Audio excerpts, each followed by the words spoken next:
வணக்கம் நண்பர்களே. பழமையான எவ்வளவோ கோவிலை பற்றி நம்ம உற்சாகம் டிவி சேனலில் நம்ம பார்த்துட்ருக்கோம். இதில் முக்கியமான கோவிலாக இந்த கோவில் இருக்கும் அப்படின்னு நம்புகிறேன். அதாவது 1200 வருடம் பழமையான ஒரு கோவிலுங்க. நமக்கு எப்படிப்பட்ட பண பிரச்சனை இருந்தாலும் நகை பிரச்சனை இருந்தாலும் அதன் மீதான இருக்கக்கூடிய தோஷங்களை போக்கி செல்வ வளத்தை கொடுக்கக்கூடிய ஒரு பரிகார தலத்தை பற்றி தான் நம்ம இன்னைக்கு பார்க்க போகிறோம். செல்வ வளங்களை பெருக்கி தரக்கூடிய மீனாட்சி சுந்தரேஸ்வரர் கோவில். இந்த கோவில் அப்படின்னு பார்த்தீங்கன்னா இது ஒரு புராண வழியாக ஒரு கதை சொல்லப்படுகிறது. அதாவது எப்படிப்பட்ட பணம் நகை நமக்கு கஷ்டம் இருக்குது, கழுத்து நெரிக்கக்கூடிய கடன் பிரச்சனை இருக்குது அப்படின்னா கூட இந்த கோவிலுக்கு வந்துட்டு போகிறாங்க. அதுக்கு பிறகு அவங்களுக்கு கடன் பிரச்சனையெல்லாம் தீருது. முக்கியமாக வாழ்க்கையில் நல்ல ஒரு நிலையை அடைகிறாங்க அப்படின்னு கேட்குறதெல்லாம் ரொம்ப பெரிய ஆச்சரியமாக இந்த கோவிலில் பார்க்கப்படுது.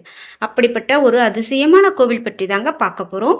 முக்கியமாக பௌர்ணமி நாட்களில் இந்த கோவிலில் சிறப்பு பூஜைகள் நடக்கும். இந்த பௌர்ணமி நாட்களில் கூட போகலாம். இந்த கோவில் எங்கே இருக்கு, இந்த கோவிலில் இன்னும் என்ன மாதிரியான சிறப்புகள்லாம் இருக்கு, இந்த கோவிலுக்கு ஏன் போகணும், இதை பற்றி எல்லாம் நான் இந்த வீடியோவில் முழுமையாக சொல்லியிருக்கேன். வீடியோவை ஸ்கிப் பண்ணாமல் பாருங்கள்.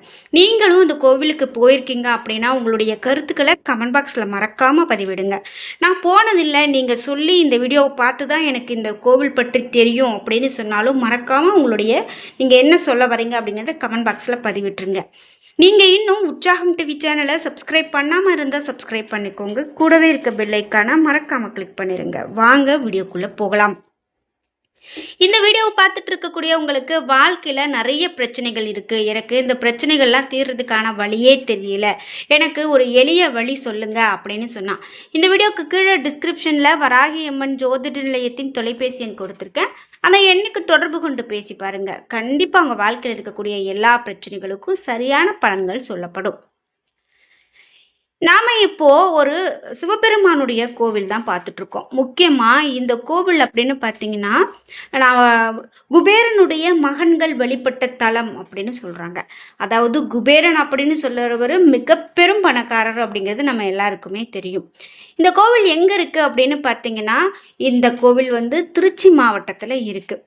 முக்கியமாக மீனாட்சி சுந்தரேஸ்வரர் திருக்கோவில் இது. இந்த ஆலயம் சுமார் 1200 ஆண்டு பழமை வாய்ந்ததாக சொல்கிறாங்க. இந்த தல இறைவனுடைய திருநாமம் சுந்தரேஸ்வரர், இறைவனுடைய திருநாமம் மீனாட்சி.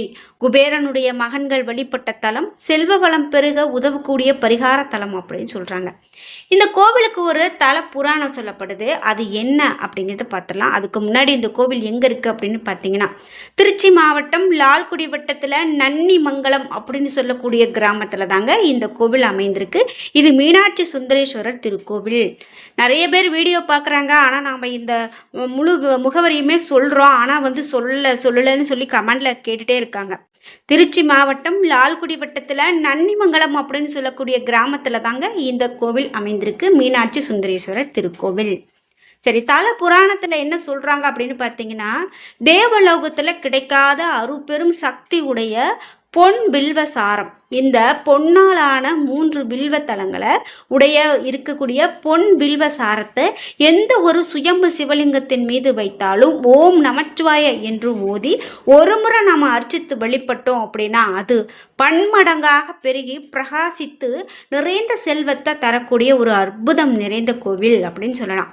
இந்த பொன் பில்வ சாரம் போக தவ ஜப சக்திகளை பெற்றிருக்கிறவர்களை தவிர வேற யாருடைய கண்ணுக்கும் தென்படாதான், யாருடைய கரங்களிலும் நிலைத்து இருக்காதான். அப்படிப்பட்ட சிறப்புகளை உடைய இந்த பொன் வில்வசாரத்தை சிவபெருமான் குபேரன் கிட்ட கொடுக்கிறாரு. குபேரன் அதை தன்னுடைய 2 மகன்களான மணிகிரீவன் நலகூபன் ஆகியோர்கிட்ட கொடுக்கிறாரு. குபேரனுடைய மகன்கள் இருவருமே சிறந்த சிவ சேவகர்கள் அப்படின்னு சொல்லலாம். சுயம்பு லிங்க பூஜையில சிறப்பு பெற்றவங்க அப்படின்னு சொல்லலாம். இதனால அவர்களுடைய கண்ணுக்கு பொன் வில்வ சாரம் தெரியுது.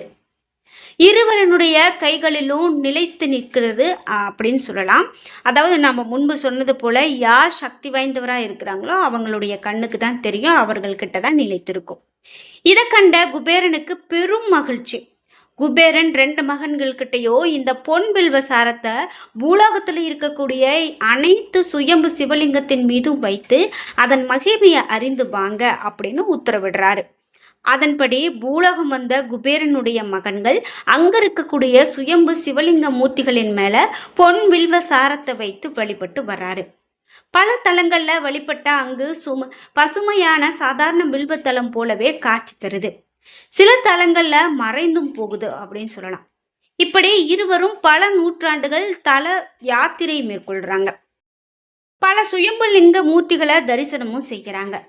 இறுதியில தெய்வீக மையமாக திகழக்கூடிய திருவண்ணாமலை வந்தடைகிறாங்க. பௌர்ணமி அன்னைக்கு கிரிவலம் வந்து அண்ணாமலையார் பாதங்கள்ல பொன் வில்வ சாரத்தை வைத்து ஓம் நமச்சிவாய என்று ஓதுறாங்க. இந்த வீடியோ பார்த்துட்டு இருக்கக்கூடிய நீங்களும் மறக்காம ஓம் நமச்சிவாய என்ற மந்திரத்தை கமெண்ட் பாக்ஸ்ல பதிவிட்டுருங்க. இப்படி ஓம் நமச்சிவாய என்று ஓதியதுமே உடனே வில்வத்தலம் சொர்ணமாக பிரகாசிக்குது.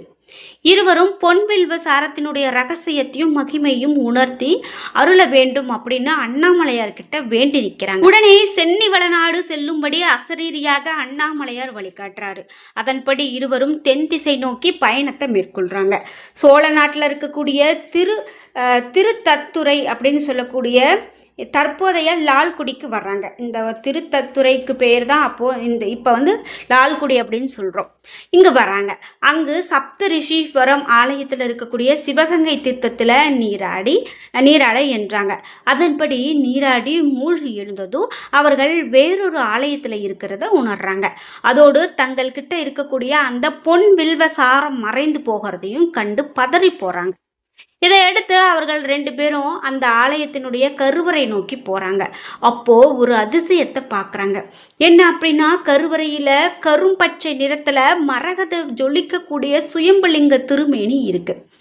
இதில் அவர்கள் கொண்டு வந்த பொன் வில்வசாரம் பொங்கி பன்மடங்காக பெருகி ஒளி வீசி கொண்டு இருக்கிறத கண்டு வியந்து போகிறாங்க. இருவரும் மெய் சிலிர்த்தவாறு ஓம் நமச்சிவாய என ஓதி அதிர்ச்சி அடைந்ததும் அது மேலும் பொங்கி பன்மடங்காக ஒளி வீச தொடங்குது. இருவரும் மனநிறைவோடு தேவலோகம் புறப்படுறாங்க. குபேரன் தன்னுடைய மகள்கள் பொன் வில்வ சாரத்தினுடைய ரகசியத்தை மகிமையை உணர்ந்ததை அறிந்து பேரானந்தம் கொள்றார். தனக்கு கிடைக்காத பாக்கியம் தன்னுடைய மகன்களுக்கு கிடைத்ததை எண்ணி மகிழ்ச்சி அடைகிறாரு. அதே போல சென்னிவளநாடு அப்படின்னு சொல்லக்கூடிய நன்னிமங்கலம் மீனாட்சி சுந்தரேஸ்வரர் திருக்கோவிலுக்கு வந்து இறைவனை வழிபாடு செய்கிறாங்க. செல்பவர்களுக்கு சகல நன்மைகளையும் ஐஸ்வர்யத்தையும் குபேரன் வழங்குவார் அப்படிங்கிறது ஐதீகம். இந்த கோவிலுடைய அமைப்பு எப்படி இருக்கும் அப்படின்னு பார்த்தீங்கன்னா, இந்த ஆலயம் இயற்கை எழில் சூழக்கூடிய வயல்வெளிக்கு மத்தியில் மேற்கு திசை நோக்கி அமைந்திருக்கு.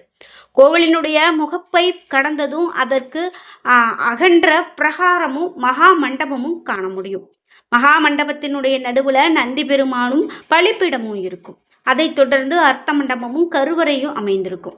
கருவறையில் சுந்தரேஸ்வரர் மேற்கு நோக்கியபடி லிங்க திருமேனியாக அருள்பாலிக்கிறார். இவர் 5 அடி உயரத்தில் கரும்பச்சை நிறத்தில் மரகத மேனியராக வீட்டு இருக்கிறது மிக பெரும் சிறப்புங்க.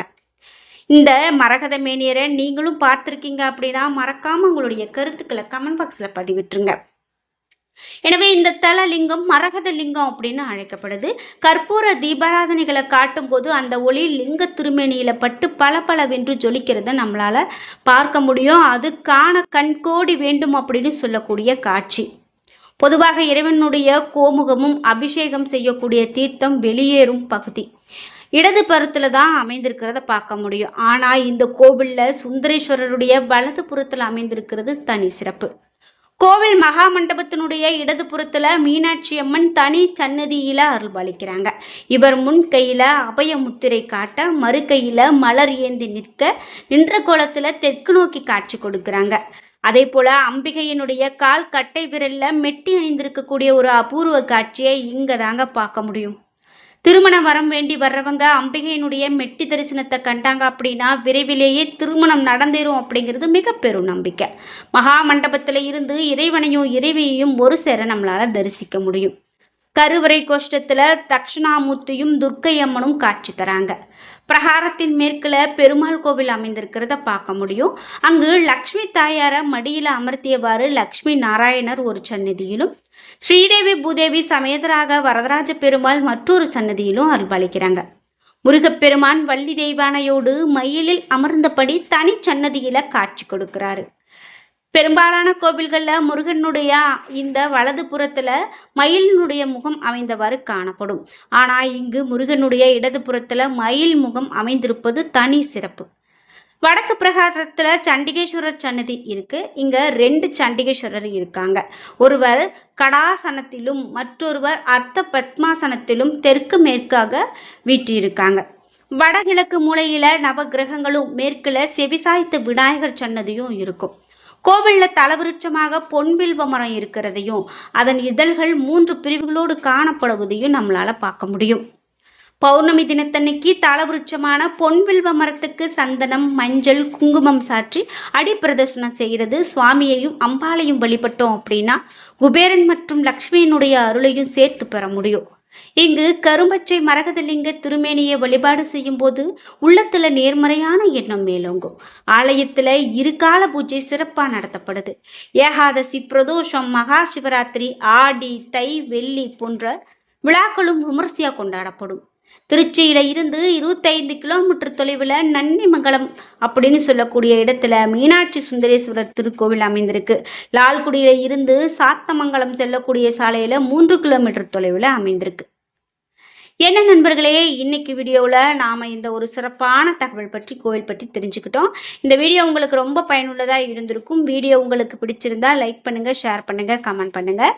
நீங்கள் இன்னும் உற்சாகம் டிவி சேனலை சப்ஸ்கிரைப் பண்ணாமல் இருந்தால் சப்ஸ்கிரைப் பண்ணிக்கோங்க. கூடவே இருக்க பெல் ஐக்கானை மறக்காமல் கிளிக் பண்ணிடுங்க. நன்றி வியூவர்ஸ்.